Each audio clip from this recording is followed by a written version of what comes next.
안녕하십니까? 행복한 안식일입니다. 이 기쁜 안식일 온라인 예배에 참석하신 여러분들을 모두 환영합니다. 열왕기상 9장 3절에는 이런 말씀이 있습니다. 내가 너의 건축한 이 전을 거룩하게 구별하여 나의 이름을 영영히 그곳에 두며 나의 눈과 나의 마음이 항상 거기 있으리니.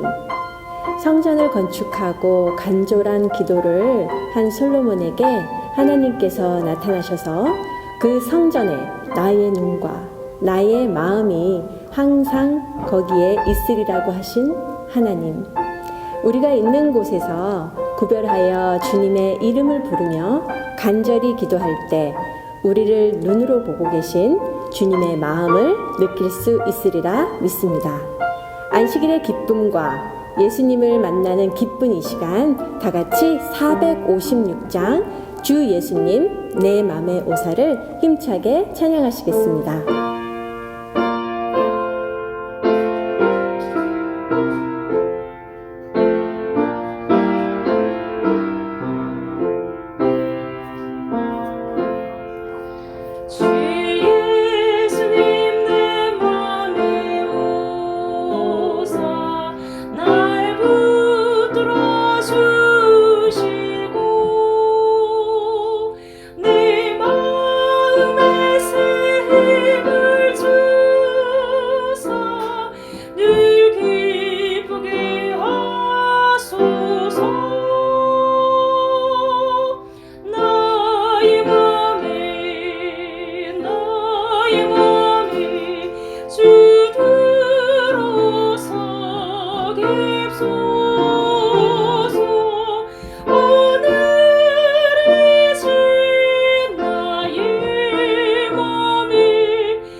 다음 찬미는 427장 맘의 평화 얻고를 힘차게 찬양하시겠습니다.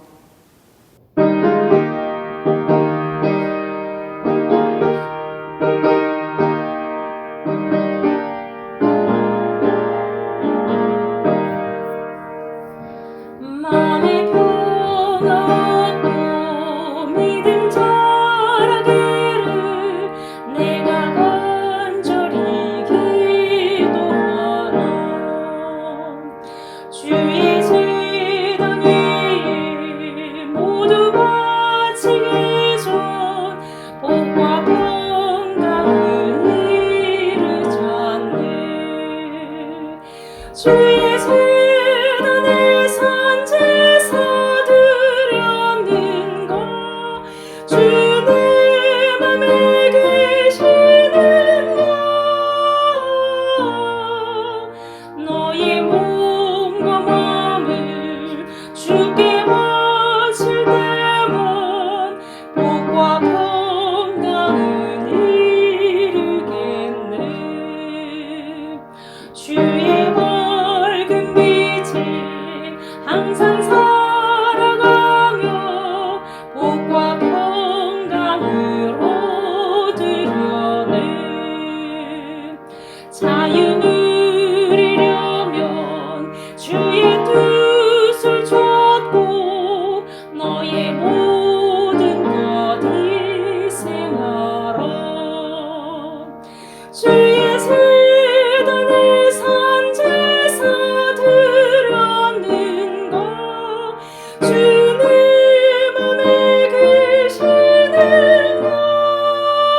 사랑하는 그리고 존경하는 성도님 모두 안녕하셨습니까? 새해 첫날 첫 안식일을 맞이했습니다.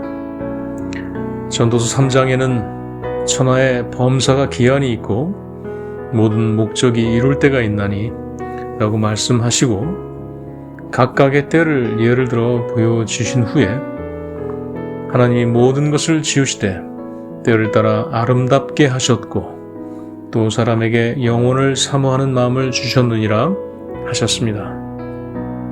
2021년 우리 앞에 어떤 일이 펼쳐질지는 모르지만 우리의 지혜를 내려놓고 예수님의 인도하심에 자신을 열고 때를 따라 아름답게 하시는 약속을 믿고 나아가는 한 해가 되시길 간절히 소망합니다. 예배를 시작합니다.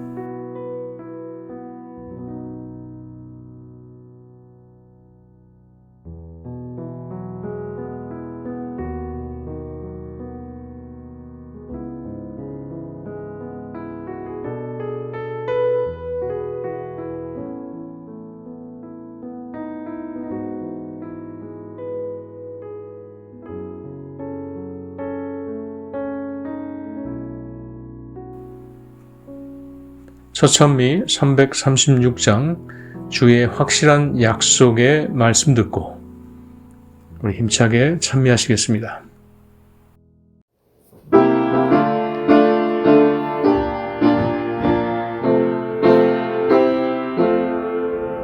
주의 확실한 약속의 말씀 듣고 주만 믿으면 구원을 얻으리라.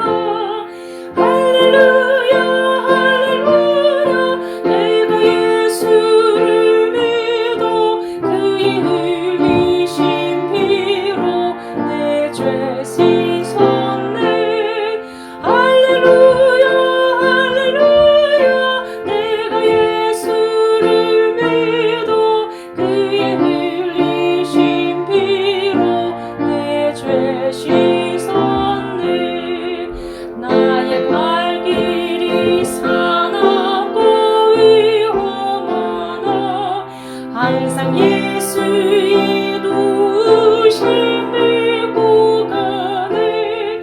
할렐루야 할렐루야 내가 예수를 믿어 그의 흘리신 피로 내 죄 씻었네.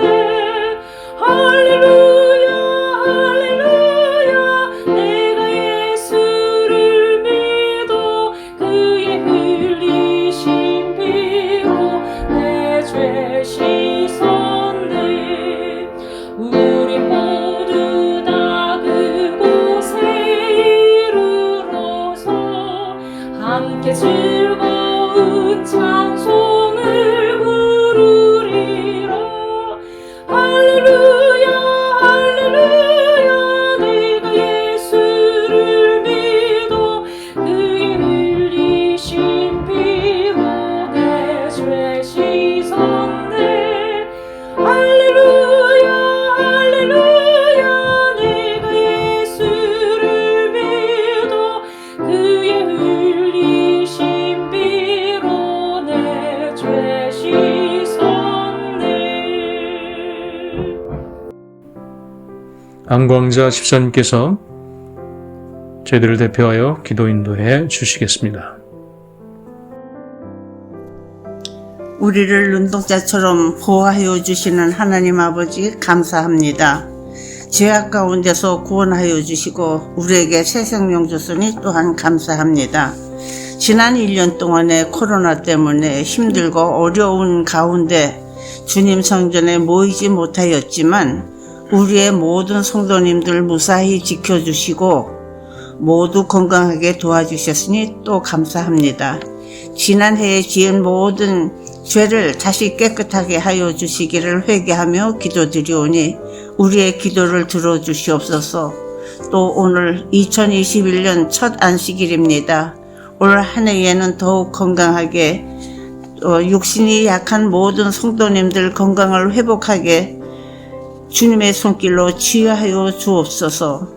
또 청년을 위한 영어권 목사님을 초빙할 수 있게 도와주시고, 그러므로 자라나는 청년들 어려움이 없게 지켜주옵소서. 올 한 해에는 좀 더 주님께 나아가며 순종하는 생활이 되기를 원하오니 성령의 역사가 모든 교우님들 가정에 임하여서 참으로 기쁘고 즐거운 성령 넘치는 한 해 될 수 있도록 바라오며, 말씀 전하시는 목사님께 성령 충만하게 하여 주시기를 바라며, 십자가를 항상 보며 생활하게 도와주시기를 예수님 이름으로 기도드렸습니다. 아멘.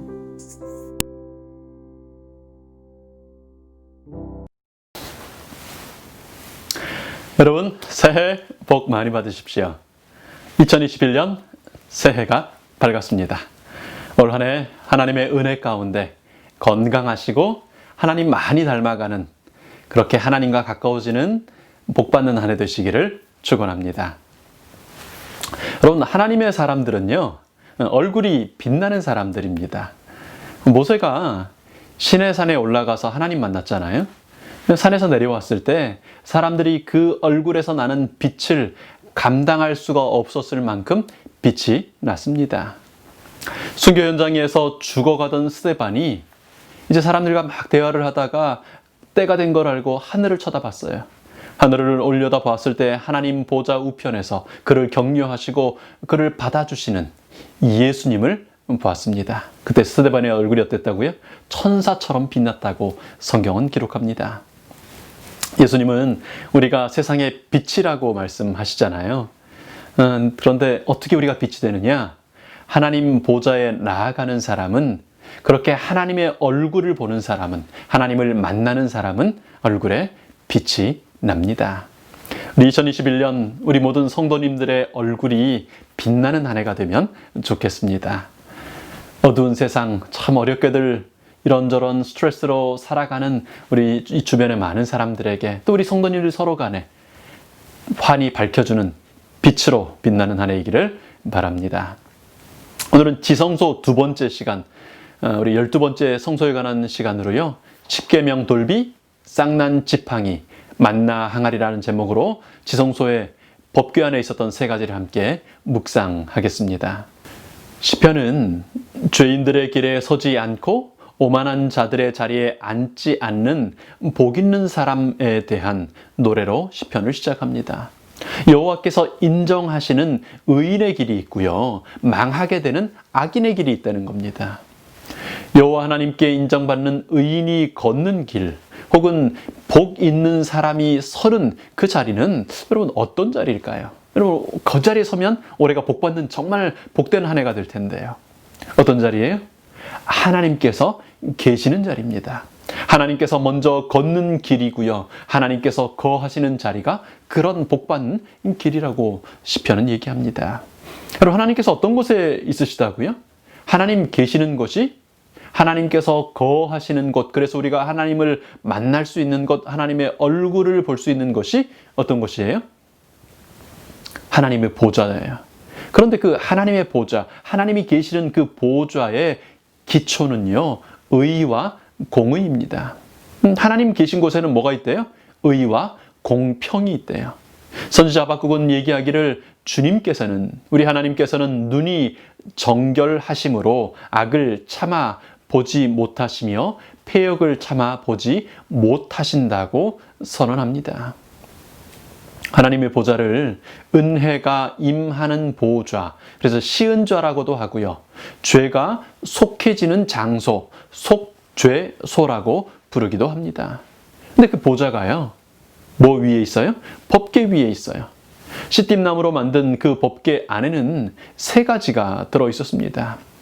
그럼 뭐 성경에 여러 군데 나오지만 그 중에 하나가 히브리서 9장에 이렇게 소개합니다. 4절 말씀이에요. 사면을 금으로 싼 언약궤가 있고 그 안에 만나를 담은 금 항아리와 아론의 쌍난 지팡이와 언약의 비석들이 있고. 여러분, 아론의 지팡이 또 만나 항아리는 조금 이따 살펴보도록 하고요. 좀 먼저 생각해 볼게. 이 시띠나무 궤, 교회를 법궤라고 불리도록 한, 혹은 언약궤라고 불리우도록 한 이유가 그 안에 십계명, 하나님의 언약, 하나님의 법을 기록한 두 돌비가 있었기 때문입니다. 하나님의 보좌는 어디 위에 있는 거예요? 십계명 위에 있는 거예요. 하나님의 법 위에 하나님의 보좌가 있는 것입니다. 많은 그리스도인들이 그래 왔고요. 최근에는 이상구 박사님이나 혹은 또 박영호 목사님이나 이런 분들이 구원이 십자가에서 온전히 이루어졌기 때문에 더 이상 하나님의 법은 생각할 필요가 없다, 심판은 없다고 주장합니다. 심판은 다 어디서 이루어졌대요? 십자가에서 이미 다 이루어졌기 때문에 십자가 이후에는 더 이상 심판도 법도 필요가 없다는 겁니다. 여러분, 최근에 처음 나온 얘기는 아닙니다. 100년 전에 처음 나온 얘기도 아니에요. 처음부터 사단이 주장해왔던 얘기입니다. 하나님께서 성소를 주신 목적은요, 메시아 번제단의 어린 양을 기다리며 이해해야 하는 구약의 사람들에게 구원의 과정을 설명해 주기 위함이었습니다. 여러분, 그 목적을 생각하면 이렇게 성소라는 그런 구조를 만들 필요 없이 그저 번제단과 희생양만 있으면 될 일 아닙니까? 여러분, 십자가를 상징하는 게 뭐예요? 번제단입니다. 그 위에 어린 양이 뭘 상징해요? 우리를 위해 죽으시는 하나님의 어린 양 예수님을 상징합니다. 그러니 번제단만 있으면 끝나는 거예요. 이삭과 아브라함도 번제단의 희생양을 통해 메시아의 은혜와 메시아 하나님의 의미를 충분히 깨닫지 않았습니까?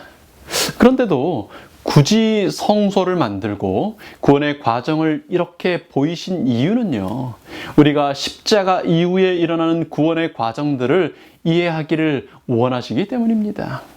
여러분, 십자가 구원은 완전한 구원입니다. 다 이룬 구원입니다. 여러분, 이 부분에서 오해하거나 오해할 만한 표현을 하지 않으시면 좋겠습니다. 십자가의 구원은 온전했고 완전한 구원입니다. 사람으로 오신 하나님께서는 그 십자가 위에서 다 이루었다고 선언하셨습니다. 십자가에서 구원받은 강도는요, 그날 즉시 구원을 약속받았습니다.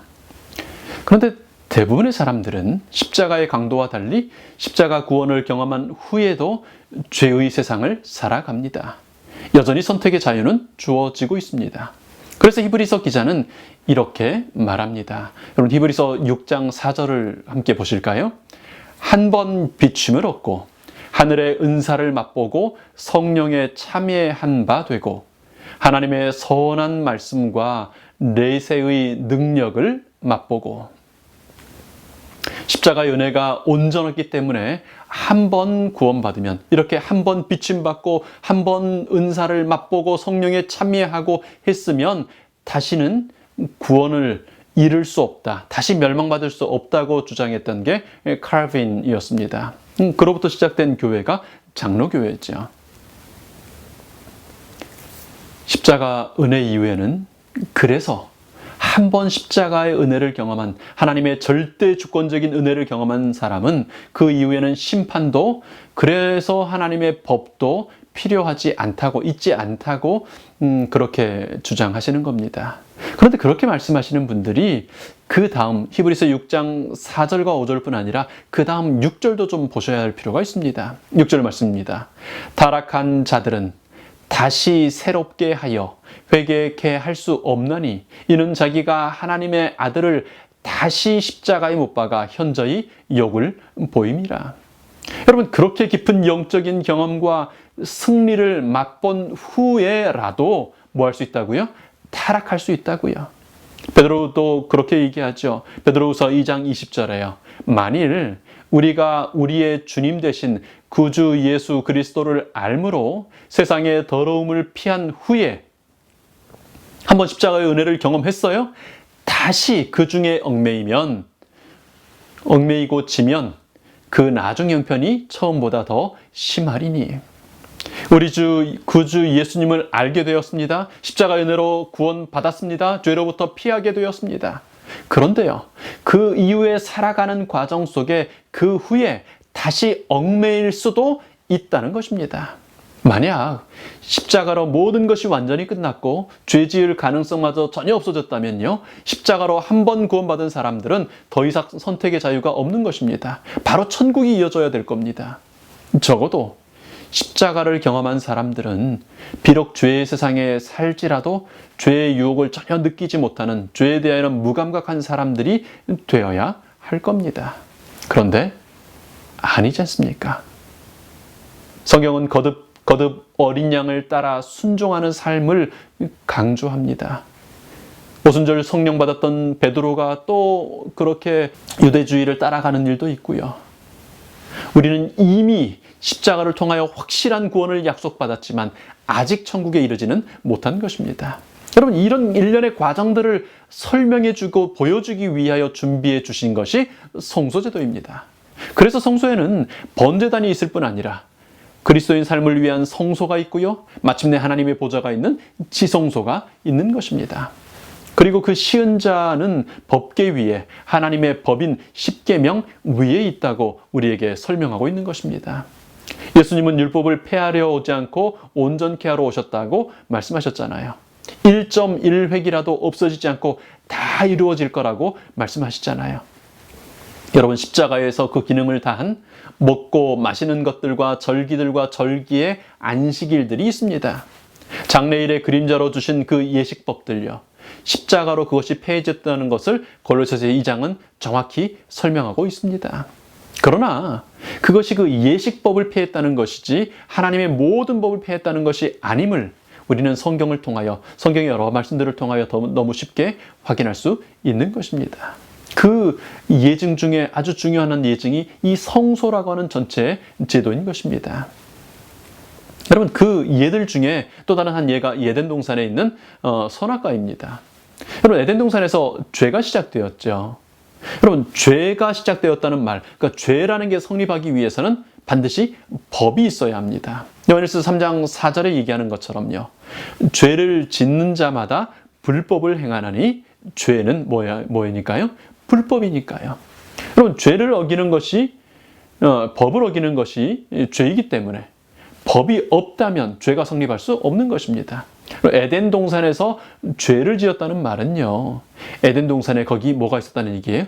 법이 있었다는 것을 전제로 하는 것입니다. 어떤 법이 있었죠? 생명의 법과 사망의 법, 두 나무에 새겨진 법이 있었어요. 그러나 하나님의 법은 그 생명의 법과 사망의 법의 두 나무의 법의 근원은 나무 열매가 아니었죠. 하나님을 사랑함으로 순종하는가? 혹은 하나님을 사랑하지 않고 신뢰하지 않고 불신함으로 떠나갈 것인가가 법의 핵심이었습니다. 그래서 에덴 법의 핵심은 뭐예요? 사랑이에요. 관계입니다. 그 사랑과 하나님과의 관계가 두 그루의 나무로 표현된 것입니다. 이제 그 이후에 에덴 동산의 죄 이후에 그 나무들은 더 이상 법의, 하나님의 사랑의 법의 형식이 되지 못합니다. 대신 뭐가 주어졌어요? 번제단이 주어졌어요. 그리고 성소가 주어졌어요. 그리고 제사법이 주어졌어요. 민법들이 주어집니다. 나중에 한 율법사가 그 많은 구약의 많은 법들을 가지고 예수님께 질문하잖아요. 그 많은 법들 중에 가장 중요한 것, 핵심이 되는 게 뭐냐고 묻지 않습니까? 예수님께서 인용하신 답이 뭐였습니까? 신명기 6장 4절 5절에 있는 말씀이 있죠. 이스라엘아 들으라, 우리 하나님 여호와는 오직 하나인 여호와시니 너는 마음을 다하고 성품을 다하고 힘을 다하여 내 하나님 여호와를 사랑하라. 여러분, 하나님을 사랑하고 사람을 사랑하는 것이요, 사랑이 율법의 핵심입니다. 에덴의 법과 구약의 법, 그리고 이제 우리가 소위 말하는 신약의 법, 형식들은 바뀌지만 법 자체는 전혀 달라지지 않았습니다. 율법이요, 하나님의 법, 그건 십자가로 폐할 수 있거나 폐하기 위해서 십자가를 세우거나 그런 게 아닌 것입니다. 오히려 죄로 망가진 그 원법, 사랑의 법이 십자가로 완전해지는 거죠. 그러니까 십자가는 하나님의 법을 뭐 하는 거래요? 완성하는 거라고 합니다. 영원전부터 영원까지요, 사랑의 법, 하나님의 법이 존재하지 않았던 순간은 1초도 있을 수 없었고 있을 수 없습니다.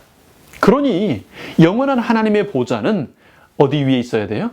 법계 위에 있어야 하는 것입니다. 하나님 정부의 원칙이 되는 계명이요, 하나님의 손에 의해서 친히 기록되었습니다. 여러분, 사람의 판단력, 사람의 상식이라는 것이 얼마나 믿지 못할 것입니까? 그런데도 사람은 줄곧 내 생각, 내가 본 것, 내가 아는 것, 내가 맞다고 자꾸 주장하죠. 여러분 지금 화면에 보시는 이 단어들 중에 일본어와 상관없는 단어는 어떤 것일까요? 우리 민족들이 일본에 대한 좋지 않은 감정들, 또 그런 잔재를 없애자는 취지에서 많은 것들을 없앴거든요. 근데 지금 아직도 남아있는 일본어 단어들이 여기 있어요. 어떤 게 일본어에서 온 단어들일까요? 냄비, 구두, 고구마, 빵, 담배, 가방, 계양, 택배. 이 모든 단어들 일본어에서 온 겁니다. 여러분 그럴 만한 단어도 있으실 텐데 저건 의외인데 하는 단어도 있지 않습니까? 냄비, 구두, 고구마 모두 일본어 자체를 그냥 바로 수입해서 사용하는 말이고요. 빵, 담배는 포르투갈어에서, 또 가방은 네덜란드어에서 일본어가 차용한 것을 우리가 다시 그 일본어를 차용하여 사용하는 것입니다. 그럼 국기를 단다 할 때 개양한다 그러잖아요. 우리 물건을 배달한다라고 할 때 택배, 이거 다 일본식 한자어입니다. 한상우 씨가 쓴 말이 주인이 되는 시간이라는 책이 소개하고 있는 이런 단어들을 쭉 보면 그런 생각이 좀 듭니다. 우리는 어느 정도까지 사실을 알고 살고 있는 걸까? 우리가 진실이라고 생각하는 것들 중에 진짜 진실인 게 얼마나 될까? 살면서 우리가 꼭 좀 기억하시면 좋을 일이 있습니다. 사람의 상식, 사람의 생각, 내가 본 것, 내가 들은 것, 내가 경험했기 때문에 진짜 안다고 하는 그 정확도는요, 정말 한계가 너무 분명하다는 것입니다. 그런데 여기 하나님께서 직접 기록하신 돌비는 우리에게 절대 진리, 절대 기준, 영원히 변하지 않는 기준이 있음을 말해줍니다. 여러분 혹시라도 그게 변경되거나 폐지해야 될 그럴 일이 혹시라도 있다면 그걸 할 수 있는 유일한 분은 그것을 기록하신 분의 분명한 그분의 뜻에 의해서만 그렇게 될 겁니다. 요즘처럼 정보가 넘쳐나고 정의가 왜곡되는 시대, 절대 가치, 절대 기준이 있다는 것이 우리에게 얼마나 안정감을 주는 감사한 일인지 모릅니다. 요한은 예수님께서 주신 그 계시 가운데 하늘 공정을 보게 되었습니다. 승천하신 예수님께서 계시는 하늘 보좌의 모습을 요한계시록 11장에 이렇게 기록하는데요. 19절 말씀요. 이에 하늘에 있는 하나님의 성전이 열리니 성전 안에 하나님의 언약궤가 보이며, 하늘에 하나님의 성전이 있습니다. 그 성전이 열릴 때 하나님의 언약궤가 거기 있는 것이 보이는 것입니다. 여러분 하늘에 성전이 있을까요? 있어요? 네, 있어요. 여기 있다고 그러지 않습니까? 근데 하늘 성소의 모양, 하늘 성소의 구조는 뜰 있고 성소 있고 지성소 있는 그런 출애굽기의 모델 그대로일까요? 모르지만 아닐 가능성이 대단히 높습니다. 하늘에는 죄의 세상으로부터 거룩한 곳을 분리해야 하는 그 담벼락, 휘장과 뜰 이런 게 필요 없지 않습니까? 그러니까 성소와 지성소도 굳이 이 지상의 구조대로 그렇게 꼭 이렇게 나눠져 있을 거라고 이렇게 생각할 필요는 없을 것 같습니다. 오히려 하나님께서는 하늘 성소의 그 기능들을 사람이 이해하기 쉽게 사람의 방식대로 풀어서 만들게 했다고, 그렇게 전달해 주셨다고 생각하는 것이 옳을 겁니다. 그래서 사실 모세의 성막, 솔로몬의 성전, 포로기 이후의 스룹바벨 성전이요, 각각 다 조금씩 다릅니다. 스룹바벨의 모양도 다르고요, 달라요. 구조가 주는 메시지가 중요한 것이지요. 하늘 성소의 모양이 그대로 복사된 것은 아닐 거라고 하는 얘기입니다. 하나님은 늘 사람의 눈높이에서 사람이 감당할 수 있을 만큼 다가오셨어요. 그럼 모세에게 법을 주신 이후에 예수님께서 확대 해석하시면서 하나님의 그런 접근 방법을 계속 설명하지 않습니까? 모세는 이렇게 하였으나 너희의 완악함을 인하여 이렇게 하였으나 나는 너희에게 말하노니, 확대하시잖아요. 그럼 최근 조사심판 문제로 이견을 표시하는 우리 박영호 목사님이나 그 전에 많은 분들은 하늘에도 지상과 똑같은 성소가 있어야 한다는 생각 전제하에 자꾸 그런 오해를 하시게 된 거거든요. 하나님께서 사람의 눈높이에서 말씀하신다고 하나님 자신이 꼭 사람일 수는 없는 것처럼요, 하늘 성소가 지상 성소 그대로 거기 있어야 된다고 생각할 필요는 없는 것입니다. 그런 차이가 있음에도 불구하고, 그런 차이에도 불구하고 하늘 성소에서 여전히 지상성소와 똑같이 그대로 발견하는 것이 하나님의 법궤입니다. 요한사도가 이 계시를 본 것이 십자가 한참 후잖아요. 그러니 십자가를 통해 안식일을 비롯한 계명이 폐지됐거나 변경되었다면 하늘 성소의 언약궤가 그대로 있는 것을 보여주었을 리 없습니다. 혹 보여주셨다면 정확히 그걸 설명하셨겠죠. 하나님은 오히려 십자가 이후에도 여전히 하나님의 언약궤가 변함없는 하나님의 사랑의 법이 거기 있어야 함을 보여주시는 것입니다. 여러분, 이런저런 이유로 이 지상에 있는 성소도 이제 더 이상 없고요. 당연히 그 안에 법궤는 사라졌습니다. 유대인의 전승에 의하면 바벨론의 느부갓네살 왕이 침공했을 때 당시에 경건한 유대인들이 법궤가 빼앗길 것을 두려워하여 숨겼다고 하는데요. 그 이후로 발견되지 않습니다. 그리고 이제 우리는 성경에서 그 다음 장면에서 언약궤가 하늘 성소에 언약궤가 여전히 있다는 것을 발견합니다. 여러분, 그렇다면 이제 구약의 그 바벨론 침공까지의 법궤 그리고 하늘까지 그 사이 시간에 이 지구상에서는 하나님의 법을 볼 수 없는 걸까요? 이 땅에 사는 사람들은 더 이상 하나님의 법을 소개받을 방법이 없을까요? 고린도후서 3장 3절에 이렇게 말합니다. 너희는 우리로 말미암아 나타난 그리스도의 편지니 이는 먹으로 쓴 것이 아니요 오직 살아 계신 하나님의 영으로 한 것이며 또 돌비에 쓴 것이 아니요 오직 육의 신비에 한 것이라. 하나님은 그 법을 하나님의 마음에 새기십니다. 우리 마음에 새기셔서 우리가 언약궤가 돌비가 되게 하십니다. 성령 하나님께서 여러분의 마음 가운데 글씨를 쓰신다고요. 여러분은 그리스도의 편지들입니다. 거룩한 언약궤 속에 하나님께서 보호하시고 보존하시는 율법의 돌비들이십니다. 하나님의 보좌의 기초가 되는 율법이 새겨진 사람들입니다. 그래서 예수님은 그 몸을 교회라고 하셨잖아요. 모세가 돌비를 깨뜨렸을 때 하나님은 모세를 다시 산으로 부르십니다. 하나님께서 그 돌비 하나 더 준비해서 한 번 더 이렇게 주시는 거 아무 문제 아니잖아요. 그런데 모세에게 너 돌비 준비해오라고 하십니다.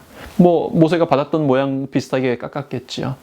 사람이 준비한 돌비에 하나님의 손이 글씨를 쓰십니다. 오늘도 그렇습니다. 사람이 준비한 마음판에 하나님의 성령께서 글씨를 쓰십니다. 여러분 마음에 성령께서 글씨를 쓰시도록 들으시겠습니까? 여러분의 마음을 하나님께서 마음껏 사용하실 수 있도록 들으시겠습니까? 그렇게 들으시기 바랍니다. 이 시대의 사람들이 여러분을 통해 하나님의 사랑의 법을 보고 읽을 수 있게 되기를 바랍니다. 여러분, 지성소 이제 그 법궤 안에는 십계명을 기록한 두 돌비와 함께 만나 항아리가 들어갔습니다. 출애굽기 16장 33절에 만나가 처음 이렇게 주어졌을 때에 즈음하여 하나님께서 이렇게 명령하시죠. 또 아론에게 이르되 항아리를 가져다가 그 속에 만나 한 오매를 담아 여호와 앞에 두어 너희 대대로 간수하라. 하나님의 법, 그 하나님의 십계명을 볼 때 사람들은 본능적으로 법을 보면 내가 저걸 어떻게 지키지? 내가 저걸 지켜야 하나? 하는 부담을 느낄 수 있습니다. 그래서 하나님께서는 그 십계명 돌비 곁에 만나 항아리를 두도록 하십니다. 우리가 십계명을 지키고 하나님의 법 안에서 살 수 있는 것은요, 하나님께서 우리에게 만나를 매일 일용할 양식으로 주시기 때문입니다. 만나를 먹은 힘으로 하나님의 뜻을 행하며 하나님의 법을 지키며 하나님의 사람으로서 살아갈 수 있게 되는 것입니다. 그럼 만나가 언제까지 내렸죠? 출애굽기 민수기 계속 가시면 만나가 언제까지 내렸다고 그랬습니까? 요단강을 건너서 가나안 땅에 들어가서까지 내렸습니다. 여러분, 우리가 하늘 가나안에 들어가기까지요, 예수님 재림하셔서 이제 우리의 몸이 변화되어 더 이상 이 땅의 모든 것들이 필요해지지 전까지는요, 우리에게 먹이시고 힘 주시겠다는 보증이 언약궤 안에 만나 항아리로 담긴 것입니다. 일용할 양식이요, 한날을 살기에 넉넉하고 충분한 만나가 우리에게 매일 주어지는 것입니다. 그 만나는 썩지 않습니다. 그 만나는 사라지지 않습니다. 매일 몇 끼 식사를 하시는 것처럼 만나를 즐기시게 되기를 바랍니다. 여러분 먹음으로 힘나고 신나는 하루하루를 사시게 되기를 바랍니다. 여러분 이미 주어진 만나 먹는 일을 위해서 우리 좀 기도하시면 좋겠습니다. 우리 믿음의 가족들이 굶고 다니지 않도록 우리 기도해 주시면 좋겠습니다. 언약교회 안에 이미 주신 그 만나를 먹고 다니라고 힘내고 살라고 우리를 초청하시는 하나님의 만나 항아리의 초청에 우리 모두가 응하게 되기를 바랍니다. 이제 지성소 법궤에 있었던 세 번째 물품은 아론의 쌍난 지팡이지요. 민수기 17장에는 이렇게 말합니다. 4절요. 그 지팡이를 회막 안에서 내가 너희와 만나는 곳인 증거계 앞에 두라. 증거계 안에 두었는지 앞에 세워두었는지 모르겠습니다. 히브리서는 안에 있다 그러고 이건 앞에 있다 그러는데요. 그게 중요한 건 아닙니다. 거기 지성소에 있었습니다. 고라와 다단과 아비람이 이스라엘을 대표하던 250명의 지도자들, 족장들과 함께 모세와 아론의 권위에 저항하여 일어났습니다. 정확히는 아론을 제사장으로 세우신 하나님의 권위에 도전한 것이지요. 고라의 가족들이 죽었고요. 14,700명이 죽었습니다. 여러분 권위가 의심될 때 하나님께서는 각 지파의 족장들의 지팡이를 가져와서 증거계 앞에 그 지성소에 두라고 명령하십니다. 그때 레위 지파를 대표하는 아론의 지팡이, 바짝 말라버린 그 마른 지팡이에서 싹이 돋고요. 꽃이 피고요. 살구 열매가 열립니다. 그 살구 열매에 맺힌 그 지팡이를 이제 법궤 앞에 두게 하신 겁니다. 십계명 돌비 곁에 한 바짝 마른 나무 지팡이가 있습니다. 그런데 그 지팡이에는 싹이 돋아 있어요. 어떤 가지는 싹이, 어떤 가지는 꽃이, 그리고 어떤 가지는 열매. 무슨 열매요? 살구 열매가 있습니다. 근동에서 살구는요, 겨울이 지나고 봄이 되었을 때 가장 먼저 꽃을 피우고 열매를 맺히는 과일입니다.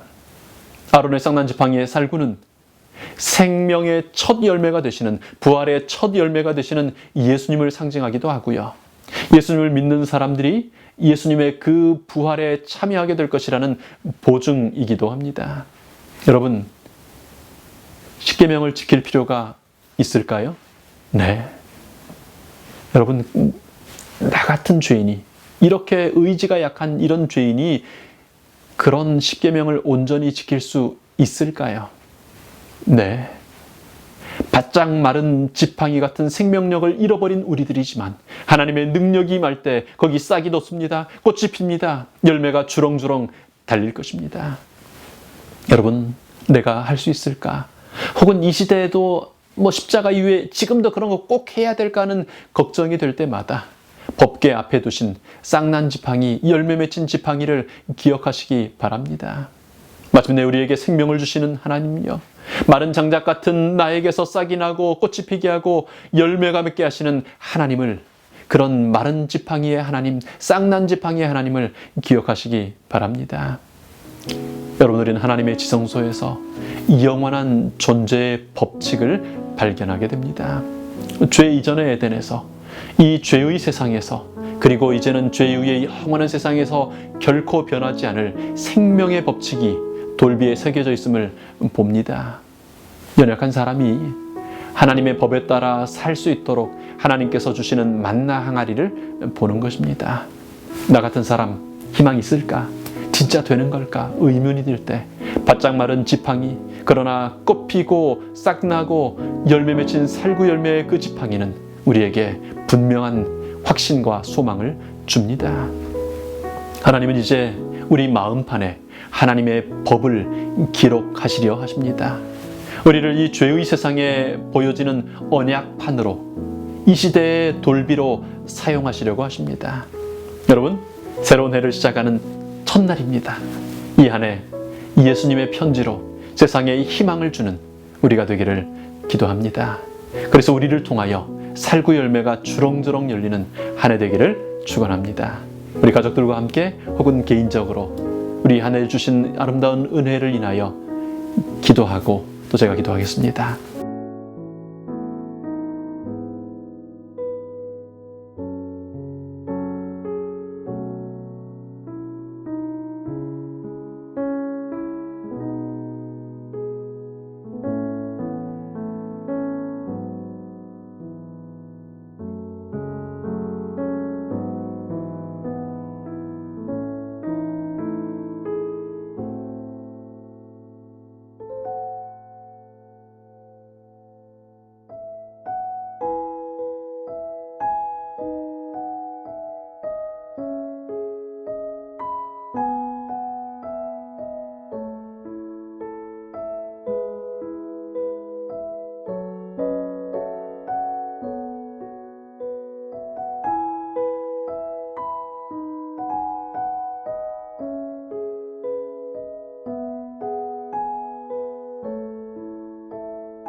아버지 하나님, 저희들을 향한 하나님의 사랑, 특별히 새로운 해, 새로운 기회, 새로운 출발점을 다시 주신 은혜를 인하여 감사합니다. 하나님, 주께서 친히 돌비에 새기셨고 이제는 우리의 마음판에 성령님 통하여 새기시는 하나님의 법이 우리 안에 살아있게 하시고, 하나님, 우리 하나님의 법을 따라 사는, 하나님 사랑의 법에 따라 사는 하나님의 사람들 되도록 인도하여 주시옵소서. 그렇게 살 수 있도록 힘주시기 위하여 만나 항아리를 준비하시고, 그렇게 마침내 사라질 것을 확신시키기 위하여 살구나무, 살구 열매가 맺힌, 꽃이 핀 그 지팡이를 거기 두셨음을 인하여 감사합니다. 하나님, 저희들 치시때때로 하나님의 십계명을 기억하게 하시고 만나 항아리를 들여다보게 하시며, 그리고 마른 지팡이지만 싹이 나고 꽃이 피고 열매 맺힌 그 지팡이를 바라보며 마침내 하나님 보좌에 이르기까지 나아갈 수 있도록 인도하여 주시옵소서. 이 저녁 드린 저희의 기도를 주님 기억하셨음을 인하여 감사합니다. 이제 새해 첫날 첫 안식일 이 밤 주님 허락하신 평안으로 쉬기를 원하여 잠자리에 들게 싸우니 평안히 쉬게 하시고, 밝은 아침 우리 기쁨 가운데 일어나 하나님을 예배함 가운데 저희 모두 모일 수 있도록 인도하여 주시옵소서. 감사드리며 고마우신 예수님 이름으로 기도합니다.